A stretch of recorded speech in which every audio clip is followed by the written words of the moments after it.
दोस्तों, स्वागत है आपका वीके क्रिक इन्फो में। नागपुर के विदर्भ क्रिकेट स्टेडियम में आज का माहौल कुछ अलग ही कहानी बयां कर रहा था। रोशनी से नहाया मैदान, गूंजते शोर और नीली जर्सियों से भरे स्टैंड्स साफ बता रहे थे कि ये सिर्फ टी20 सीरीज का पहला मैच नहीं, बल्कि एक बड़े इरादे की शुरुआत है। पहली ही गेंद से टीम इंडिया ने ये जता दिया कि आज कोई धीमी शुरुआत नहीं होने वाली। बल्ले से निकलती हर आवाज में आत्मविश्वास था और हर शॉट में आक्रामक सोच साफ झलक रही थी। न्यूजीलैंड के गेंदबाज फील्ड और लाइन बदलते रहे, लेकिन भारतीय बल्लेबाजों की लय टूटने का नाम ही नहीं ले रही थी। कुछ ही ओवरों में ये साफ हो गया कि मैच का कंट्रोल भारत के हाथ में है और कीवी टीम दबाव में आ चुकी है। तो दोस्तों, इस वीडियो में हम आपको दिखाएंगे कि कैसे टीम इंडिया ने शुरुआत से ही मैच की दिशा बदल दी, कौन से शॉट्स ने न्यूजीलैंड की कमर तोड़ दी और किस खिलाड़ी ने इस मुकाबले को भारत के पक्ष में झुका दिया। लेकिन उससे पहले आप बताइए, क्या आपको लगता है टीम इंडिया टी20 वर्ल्ड कप 2026 जीत पाएगी? कमेंट में जरूर लिखिए। और अगर आप टीम इंडिया के सच्चे फैन हैं तो वीडियो को लाइक और शेयर करना मत भूलिए। दोस्तों, नागपुर के विदर्भ क्रिकेट स्टेडियम की ये शाम भी खास थी, लेकिन इस बार कहानी की रफ्तार और मोड़ दोनों अलग नजर आए। स्टेडियम खचाखच भरा था, चारों ओर नीली जर्सियों की चमक और इंडिया इंडिया के नारों से माहौल पूरी तरह गरमाया हुआ था। टी20 सीरीज के पहले मुकाबले में कप्तान सूर्य कुमार यादव ने टॉस जीतकर पहले बल्लेबाजी चुनी, लेकिन इस बार प्लान थोड़ा बदला हुआ था। शुरुआत में संतुलन, बीच में आक्रामकता और अंत में पूरा तूफान। ओपनिंग के लिए अभिषेक शर्मा और संजू सैमसन मैदान पर उतरे। शुरुआती 2 ओवरों में दोनों ने जोखिम नहीं लिया। अभिषेक ने मैट हेनरी की एक ढीली गेंद पर चौका जरूर लगाया, जबकि संजू सिंगल डबल से लय बनाने में लगे रहे। 3 ओवर के बाद भारत का स्कोर 21 रन था। चौथे ओवर से अभिषेक ने रफ्तार बढ़ाई, पहले एक शानदार पुल शॉट पर और फिर कवर के ऊपर से चौका। संजू ने भी जेकब डफी के ओवर में एक्स्ट्रा कवर ड्राइव लगाकर हाथ खोले। पावर प्ले खत्म होने तक भारत 54 रन तक पहुंच चुका था। 7वें ओवर में स्पिन आते ही अभिषेक ने सैंटनर पर लॉन्ग ऑन के ऊपर से लंबा छक्का जड़ा, लेकिन उसी ओवर में बड़ा शॉट खेलने की कोशिश में वो आउट हो गए। अभिषेक ने 24 गेंदों में 44 रन की तेज पारी खेली। स्कोर था 1 विकेट के नुकसान पर 67 रन। अब क्रीज पर आए तिलक वर्मा, जिन्होंने आते ही मैच की गति बदल दी। पहली ही गेंद पर चौका और अगली पर शानदार। तिलक पूरी तरह आत्मविश्वास में दिखे। दूसरी ओर संजू सैमसन ने स्पिन के खिलाफ स्वीप और रिवर्स स्वीप के रन बटोरे। 10 ओवर के बाद भारत 96 रन पर पहुंच चुका था।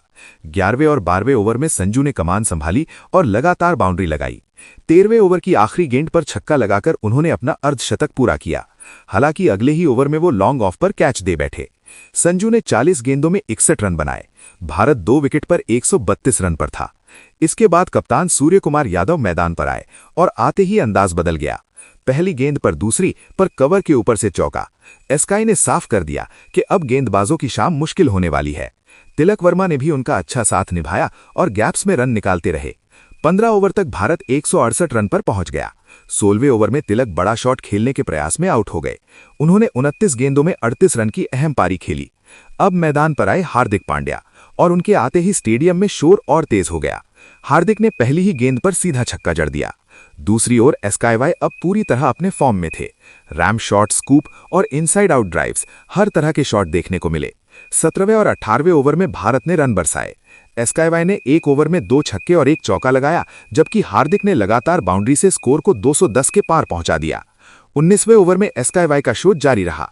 1 चौका और 1 छक्का जड़ा गया। आखिरी ओवर में हार्दिक और एस्काईवाई ने मिलकर 14 रन बटोरे। 20 ओवर पूरे होने पर स्कोर बोर्ड पर लिखा था भारत 4 विकेट के नुकसान पर 241 रन। कप्तान सूर्य कुमार यादव 33 गेंदों में नाबाद 72 रन बनाकर लौटे, जबकि हार्दिक पांड्या ने 21 गेंदों में नाबाद 39 रन की विस्फोटक पारी खेली। ये पारी सिर्फ बड़े स्कोर की नहीं थी, बल्कि बदली हुई रणनीति, धैर्य और सही समय पर आक्रमण की कहानी थी। वही खिलाड़ी, लेकिन बिल्कुल नया अंदाज और नया रोमांच। 242 रनों के लक्ष्य का पीछा करने उतरी न्यूजीलैंड की टीम ने इस बार शुरुआत जरूर संभल कर की, लेकिन उनके इरादों में आक्रामकता साफ दिखाई दे रही थी। ओपनिंग के लिए टिम शेफर्ड और रचिन रविंद्र मैदान पर आए। शुरुआती 2 ओवरों में दोनों बल्लेबाजों ने भारतीय गेंदबाजों को परखा, जोखिम से दूर रहते हुए सिंगल डबल्स बटोरे और पिच की गति को समझने की कोशिश की। तीसरे ओवर में शेफर्ड ने गियर बदला। अर्शदीप सिंह की एक फुल गेंद पर उन्होंने शानदार कवर ड्राइव लगाया, जो सीधा बाउंड्री के बाहर गया और अगली ही गेंद पर पुल शॉट से 4 रन और जोड़ दिए। दूसरी ओर रचिन रविंद्र ने भी अपना हाथ खोला और जसप्रीत बुमराह की लेंथ बॉल को मिड विकेट के ऊपर से 6 रनों के लिए भेज दिया। पावर प्ले के 6 ओवर पूरे होने तक न्यूजीलैंड ने बिना विकेट गंवाए 52 रन बना लिए थे। स्कोर भले ही बहुत तेज नहीं था, लेकिन रन चेस पूरी तरह नियंत्रण में लग रहा था। 7वें ओवर में भारत को पहली सफलता मिली। बुमराह की सटीक अंदर आती गेंद पर शेफर्ड एलबीडब्ल्यू फंस गए और 31 रन बनाकर पवेलियन लौटे। इस विकेट से भारत को राहत जरूर मिली, लेकिन न्यूजीलैंड का आत्मविश्वास पूरी तरह टूटा नहीं था। इसके बाद क्रीज पर आए गैरेल मिचेल, जिन्होंने आते ही 2 खूबसूरत चौके लगाकर दबाव कम करने की कोशिश की। रचिन रविंद्र ने एक छोर संभाले रखा और स्पिन के खिलाफ भी बेहतरीन फुटवर्क दिखाया। 10 से 12 ओवर के बीच रचिन ने 1 छक्का और 2 चौके लगाकर स्कोर को आगे बढ़ाया। 12 ओवर के बाद न्यूजीलैंड का स्कोर 1 विकेट के नुकसान पर 94 रन था और मुकाबला बराबरी पर दिखाई दे रहा था। यहीं से मैच का रुख बदलने लगा। कप्तान ने गेंद वरुण चक्रवर्ती को सौंपी और उन्होंने आते ही असर दिखाया। अपनी पहली ही ओवर में वरुण ने रचिन रविंद्र को फ्लाइट से झकाया और स्टंप आउट करवा दिया। रचिन ने 44 रन की अहम पारी खेली थी। अगली ही गेंद पर वरुण ने ग्लेन फिलिप्स को एलबीडब्ल्यू फंसा लिया। लगातार 2 गेंदों में 2 विकेट गिरते ही स्टेडियम का माहौल पूरी तरह बदल गया। 15 ओवर पूरे होते होते न्यूजीलैंड का स्कोर 4 विकेट के नुकसान पर 121 रन हो चुका था। यहां से रन चेस पर दबाव साफ नजर आने लगा। भारतीय गेंदबाजों ने लाइन, लेंथ और कसी बाउंड्री मिलनी मुश्किल हो गई और जरूरी रन रेट तेजी से बढ़ने लगा। मिडिल ओवर्स में भारत की अनुशासित गेंदबाजी ने न्यूजीलैंड की लय पूरी तरह तोड़ दी। शुरुआत की चमक के बाद अब कीवी टीम संघर्ष करती दिख रही थी और मैच धीरे धीरे भारत की पकड़ में आता चला गया। दोस्तों, आपको क्या लगता है? बल्लेबाज लगातार अंतराल पर भारत के गेंदबाजों के जाल में फंसते चले गए। खास तौर पर हार्दिक पांड्या और कुलदीप यादव ने न्यूजीलैंड की लगभग पूरी टीम को समेट दिया। अब दोस्तों, आपको बता दें कि पहले तो 16वें ओवर में हार्दिक ने 2 झटके दिए।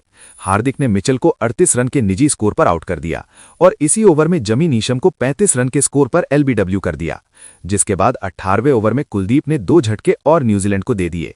जहां पर आपको बता दें कि कुलदीप ने मिचेल सैंटनर और ब्रेसविल को आउट किया। दोनों ने अपनी टीम के लिए क्रमशः 18 और 24 रन बनाए। हालांकि उसके बाद में 19 के ओवर में जरूर काइल जेमिन्सन ने टीम के लिए भारतीय गेंदबाजों के खिलाफ कुछ बड़े शॉट लगाए, लेकिन वो भी अपनी टीम को ज्यादा नहीं, सिर्फ 167 रन तक ही पहुंचा सके और भारत की टीम ये मैच बड़ी ही आसानी से एक तरफा अंदाज में जीत चुकी है। दोस्तों, भारत की इस जीत का असली हीरो कौन है? अपनी राय नीचे कमेंट करके जरूर दें और ऐसे ही रोमांचक वीडियो के लिए हमारे चैनल को सब्सक्राइब जरूर कीजिए।